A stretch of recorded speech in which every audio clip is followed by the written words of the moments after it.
sa panalangin. Kini nga programa gimugna sa East Coast Gospel Mission.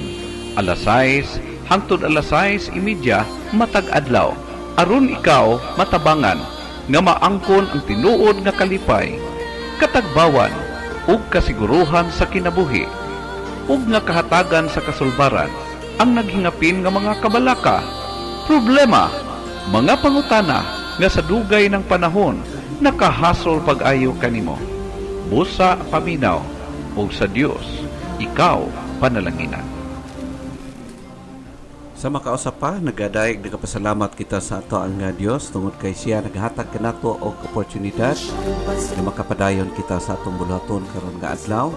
Og standby, pipila lang ka minuto ako magapakiuban alang sa atong pagpamalandong og after ni ana sa atong mga pagpanampit o sa atong mga prayer time. This time magatugyan kita sa atong bulaton diya sa Ginoo pinag-isapag pangamuyo.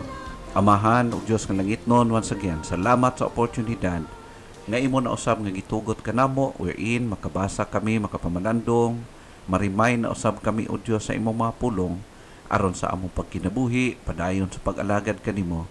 Kami magginiyahan o makabuhat kami sa mga butang nga makahatag o kahimayaan diya sa imong atubangan. Ikaw o Dios magapanalangin sa pagpadayon ang buluhaton karon, kini gitugyan uban ang pagdayeg diha kanimo pagpasalamat in Jesus name. Amen.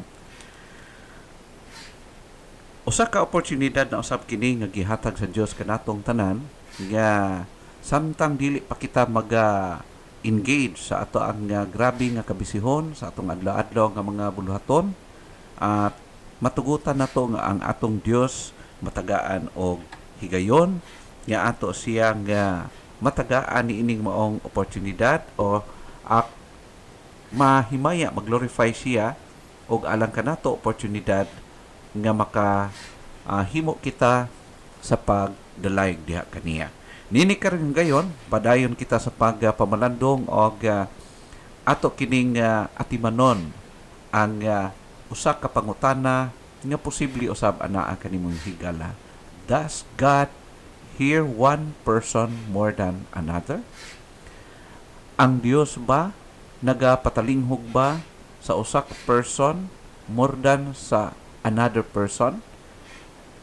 Shall we say nga ang Dios ba dili ba pareha ang iyang pagtagad o dili ba patas ang iyang pagtagad when it comes sa tao nga mag-ampo diha kaniya? Naabay mga tao nga dali ra niyang tubagon, naapoy mga tao nga dili at his own time. So ang gid-anggid di ana nga pangutana higala ngano nga sometimes kung kita mag-ampo dugay man tubagon, ngano man nga daghan mga Kristohanon, mga magtutuo nga noted nato nga pag mag-ampo sila ginahatag man gyud sa Ginoo at God's on time. Nagpasabot ba kana nga ang atong Dios naay ginatawag nga mas dali niyang tubagon nga person o naapoy medyo dili kay niya ginatubag? Mao ba kana siya ang ato nga panghuna-una? Question usab sa atong kinabuhi. Now, higala kung atong tan-awon ikonsiderar ang mga eksperyensya sa mga alagad sa Ginoo, mga katawhan nga nag-una kanato, and even to us today. There are times, even personally, we ask others to pray for us because we think they might have more influence with God than us. Mao kanang rason nga nagapaampo kita sa uban kay wala ta nakabalo nga ang uban mas dunggon kaysa ato adayon. Or sometimes ang uban usab vice versa nagahangyo pod nga unta at magpaampo sa atoa tungod kay nagtuo pod sila nga basi tubagon ang atong prayer more than sa ilang prayer. Now, mao kana siya usually ang naa sa panguna-una sa mga tao. And even nagapractice ang matag usa based ni ana nga maong prinsipyo sa pagkinabuhi. Now, the Word of God encourages us to pray for one another. Very clear. Ang pulong sa Ginoo, gina-encourage kita pinaagi sa mga alagad sa Ginoo nga nag-una kanato nga mag-inampuay kamo ang usag-usa, mag-inampuay kita ang usa ug usa. That's why usa ka tama nga pribilehiyong buhaton sa usa ka anak sa Ginoo, magtotoo diha sa Ginoo nga maghatag og request, maghangyo sa uban nga ampuan siya, at the same time ang uban pod maghangyo nga ampuan pod sila. So nahitabo ang pag-inampuay sa matag usa. Now, ang pulong sa Ginoo, the scripture proves such a notion on the part of those outside the favor of the Lord. Now, kung maingon ta nga naay mga tao nga naagyoy pabor, makita nato visibly, ma-detect yun nato nga lahi gyud ang naagyoy mga tao nga lahi gyud ang ilang connection diha sa Ginoo, lahi ang ilang favor ba, o lahi pod ang atoa, no? Dili pareho, dili gyud pareho og kuan ba, kung magdungag ampo lahi gyud, no? Pag sila ang moampo, no? Ang pulong sa Ginoo, daghan po tag mabasahan ni inhigala. Kung imong obserbahan, naatay mabasahan daghan sa pulong sa Ginoo. Why can we say that God hear one person more than another? Personally, makaingon ko niya na higala, nga naagay daghang mga panahon nga ang uban tubagon sa Ginoo dali kaysa atoa. No? So daghan kay ibang sitwasyon. Matingala ka nga ang uban pag mag-pray, gina-answer man gyud, ginatubag man, gagmay or dagko nga butang, anong ginahatag man sa Ginoo, gina-grant man. So of course dili man gyud tanan ginahatag, pero naagi ma-detect, ma-observe nato nga sa ilang pagkinabuhi ma-experience nila kana higala. Now, personally makaingon ko nga convinced ko based sa mga mabasa po nato sa Bible nga naagyod nga naka-possess, no? Gitagaan sa Ginoo pribilehiyo nga pag sila ang moampo, gina-answer gyud sa Ginoo. Now, naay mga ginatawag nato nga biblical examples, experience nga nag-una ka nato. Una, si King Saul. Si King Saul, he wants to use Samuel so that he could worship the Lord. So kung nakabasa ka sa account sa life ni King Saul o sa niini nga experience, masabtan nato nga naagyoy lahi nga dealing ang Ginoo ngadto kay King Saul right after nga siya nagpalayo, or shall we say nga nag-disobey sa clear nga command sa Ginoo. Ato mabasa din sa 1 Samuel chapter 15 verse number 24. Nagaingon ang pulong sa Dios, and Saul said unto Samuel, I have sinned, for I have transgressed the commandment of the Lord and thy words, because I feared the people and obeyed their voice. Okay? So ato makita din ang rason nganong naka-disobey based sa pangatarungan ni King Saul.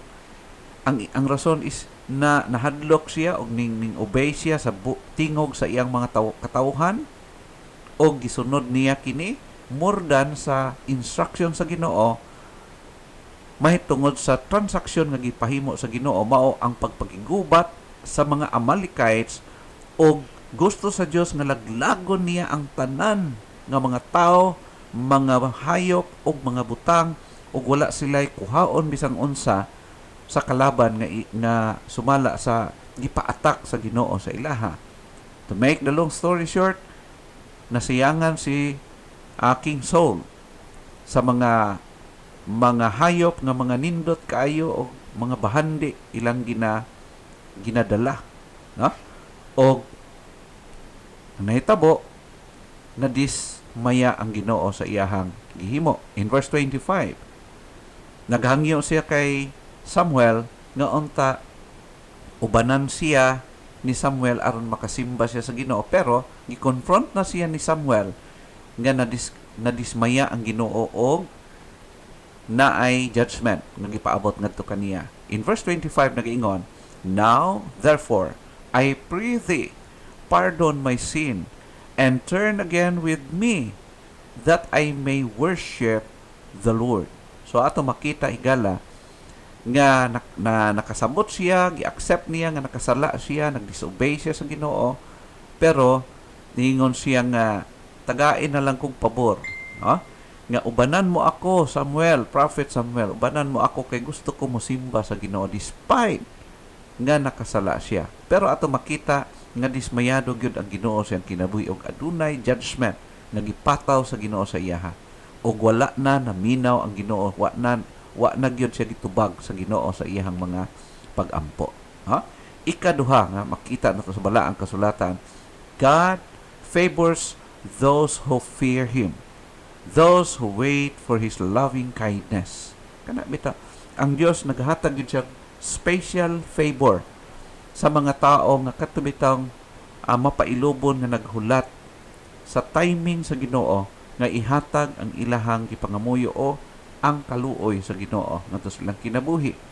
Very clear nga ang Psalmist nagsulti niya na dinhi sa Psalm chapter 147 verse number 11 nagingon ang pulong sa Dios, "The Lord taketh pleasure in them that fear Him, in those that hope in His mercy." Ha? Klaro kayo. The Lord taketh pleasure in them that fear Him. But pasabot higala, ang kalipay sa Ginoo naa sa mga tao nga nagatahod, naghigugma o nagakahadlok diha kaniya. So in opposite to that, kung ang tao walay pagkahadlok, walay paghigugma o walay pagrespeto diha kaniya, but pasabot wala siya nagakalipay. Og kabalo kahigala ang implication ni ana, pag dili magakalipay ang Ginoo, of course mahimo na siyang blockage na ang blessing, ang mga pag-grant sa Ginoo sa mga prayers, request, mababagan usab. Given na siya higala. Given. But when the Lord, pag ang Ginoo, ingon siya, the Lord taketh pleasure in them that fear Him. Pag makita sa Ginoo nga nagakahadlok, nagtahod ang usa ka person, nagakalipay siya. Of course, pag malipay ang Ginoo, naka-package din ganahan jud pud siya motubag, no? Sa mga special nga mga request sa iyahang alagad, no? So klaro kay tubag. Mao na mga ingon ko, yes, God can be pleased and displeased with us. Sa atong kinabuhi gala, we are not exempted.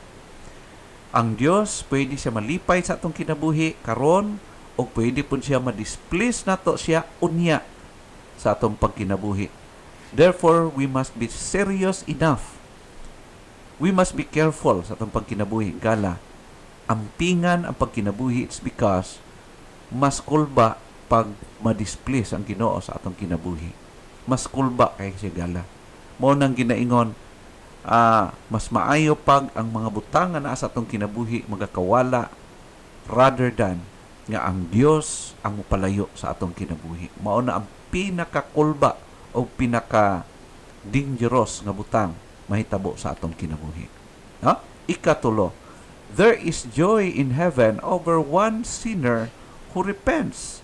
According sa mga pulong ni Ginoong Hesus mismo, nga gahatag siya dinhi og sambingay o pagtulunan alang kanatong tanan nga ang Dios ang iyang pag-care, ang iyang attention, ang iyang interest, even sa usa ka tawong makasasala nga naghinulsol, naghatag ang Dios og attention, nagakalipay siya na sa interest para kanila rather than sa mga tao nga wala na kinahanglan og paghinulsol.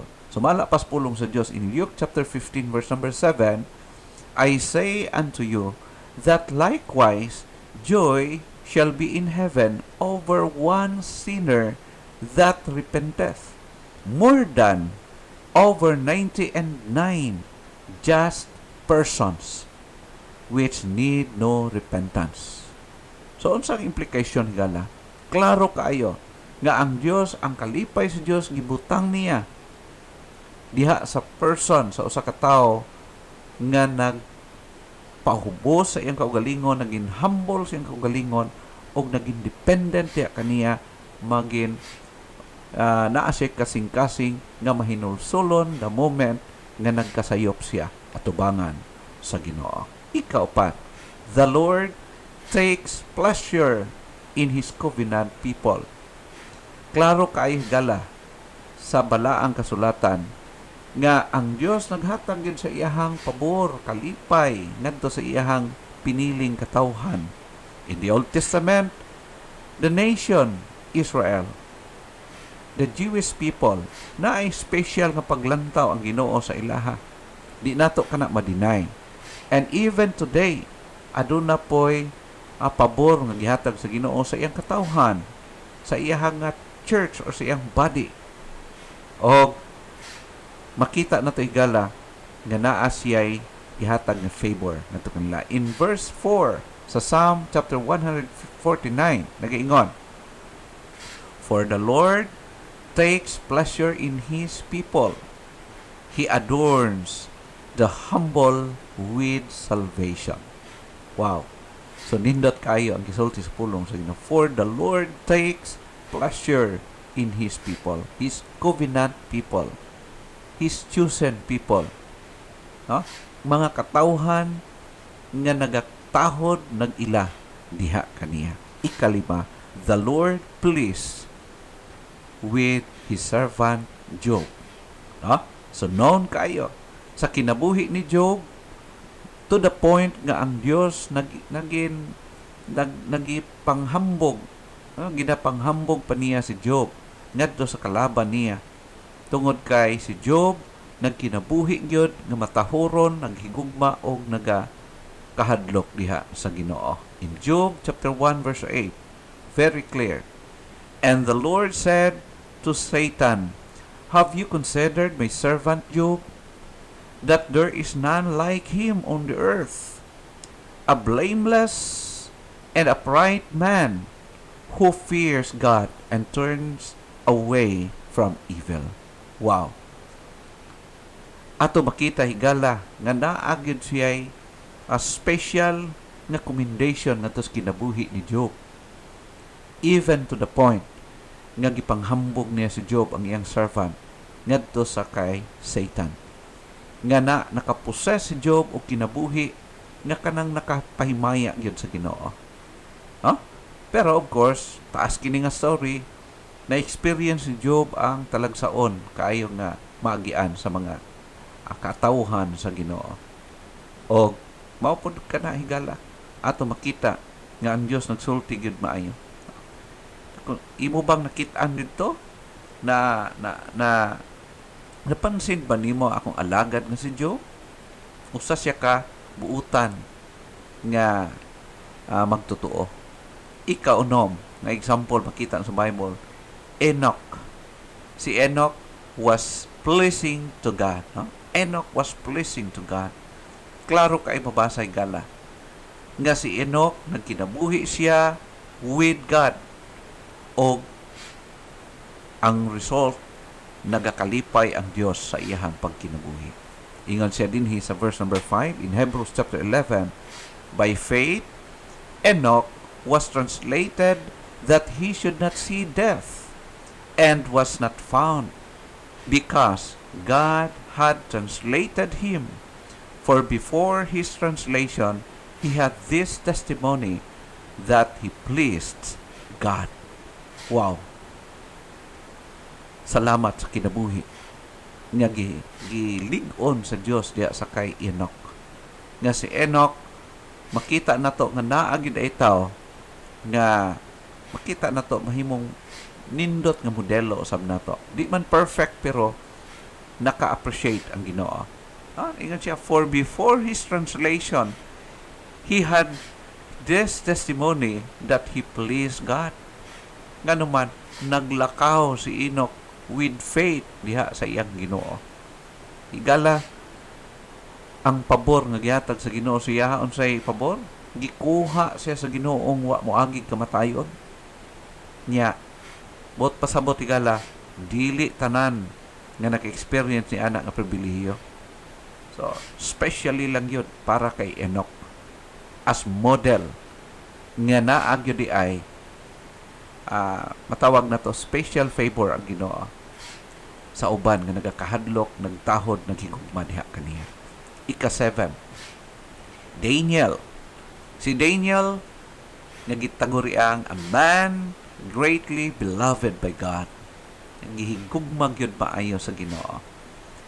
Mabasa na to din sa Daniel chapter 10 verse 11 and verse 19. Ato makita, and he said unto me, ang angel nagduol kanto kay Daniel, and he said unto me, O Daniel, a man greatly beloved, understand the words that I speak unto thee, and stand upright, for unto thee am I now sent. And when he had spoken this word unto me, I stood trembling. So ato makita higala personal testimony ni Daniel. Ato makita na sumala pa sa words nga nanggawa sa baba sa angel nga nagdala sa mensahe tubag sa iyang pagampo. Tawag siyang a man greatly beloved by God. So ato makita higala naagay daghang mga panahon nga ang Dios nagatubag sa usa ka person more than another. More than the other. Mas dali tubagon sa Ginoo. Naagi ay siya. Makita na to sa Bible. Word for word. Makita na to. In verse 19, and he said, O man greatly beloved, fear not, peace be unto thee. Be strong. Yeah, be strong. And when he had spoken unto me, I was strengthened, and said, Let my Lord speak, for thou hast strengthened me. Kay nahitabo din hining kurog si Daniel o natumba siya. No? Makita ito, nawad-an siya umoy sa pagkadungog niya o sa pagtanaw niya sa makalilisang kaayong informasyon nga gihatag sa Ginoo nga to kaya true sa angel. So ato makita higala nga ang Dios po naglingon sa iyahang ipabarog siya aron makasurvive siya, makapaminaw o ma-reveal gyud ang kabubuton sa Ginoo siyang kinabuhi. Makita to, and it was Daniel tawag sa Ginoo a man greatly beloved by God. Ika-8, Jesus loved Martha, Mary, and Lazarus. Makita na to kanahigala special nga ginasulti gayon nga si Jesus Christ gihigugma niya ang magsuon nga si Lazaro, si Maria o si Martha. O ato makita sa John chapter 11 verse number 5. Now Jesus loved Martha and her sister and Lazaro. So ato makita igala nga naka-enjoy kining magsuon og special kayo nga lugar diha sa kasing-kasing ni Jesus Christ mismo. So, what a privilege. Kana bitaw nalipay ang Ginoo sa atong kinabuhi gala.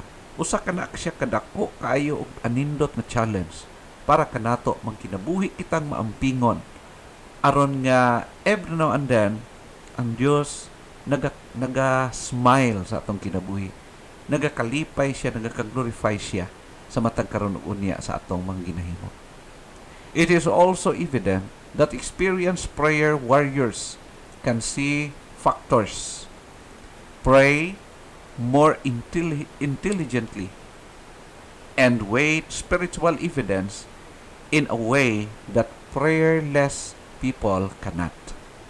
Makita na ito higala nga daghang mga Kristohanon nga nakita nila o na-experience nila kanang mga talagsaon kaing mga buhat sa Ginoo silang kinabuhi nga even sila mismo nga nagampo dili makatugkad, dili usahay gani ma-surprise nga gihatag sa Dios ang ilang gipang pangamuyo, no? Makita nato kana sa nag-una kanato.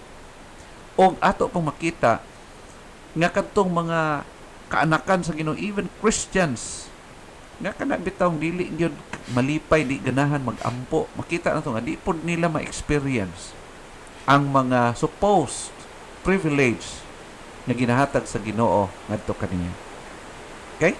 So mao kana siya galabot pasabot nga dili tanan pareho o nag-enjoy sa pribilehiyo sa pag-ampo ngadto sa Ginoo.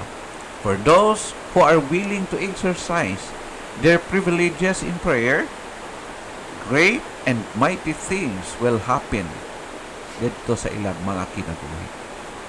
Kung nagtuo kang Diyos, nagigugma ka sa Diyos, nagtahod ka sa Diyos, then gina-exercise nimo ka na privilege pagka mainampuon, then na ay tendency nga ma-experience nimo ang wonderful works of God. Kanang makaing ka, Lord, you are amazing. Amazing kang Ginoo, talang saon yung kayo kang Ginoo. Ug di ka matugkad. Huh? So mao ka na siya higala. So, does God hear one person more than another? My answer is big yes. Yes. There are many evidences from the Bible, the scriptures, and mga experiences sa nag-una ka nato nga ang Diyos yun naaghatag gud siya og pabor, especially sa mga tao kana bitang nagakahadlok naghigugma gid sa Ginoo, tinuoray ha, kinasing-kasing gitagaan gid sila sa Ginoo og special favor more than sa uban nga wala nagapalapit diha sa iya ha, wala nag-enjoy sa pribilehiyo sa pagpangamuyo diha kaniya. Higala hinaot pa nga ang pulong sa Dios nagapanalangin padayon sa atong mga kinabuhi. Magaampo kita. Amahan o Diyos nga langit noon, salamat sa imong pulong. Salamat sa pagdasig kanamo, pag-remind o pag-ahatag kanamo sa mga pulong nga among magamit sa among pagkinabuhi. Padayon kami mag-alagad kanimo o God. Tabangi ang matag usa. Nagapaminaw karon sa radyo, sa Facebook, and even makafollow din sa YouTube. This I pray in Jesus' name. Amen.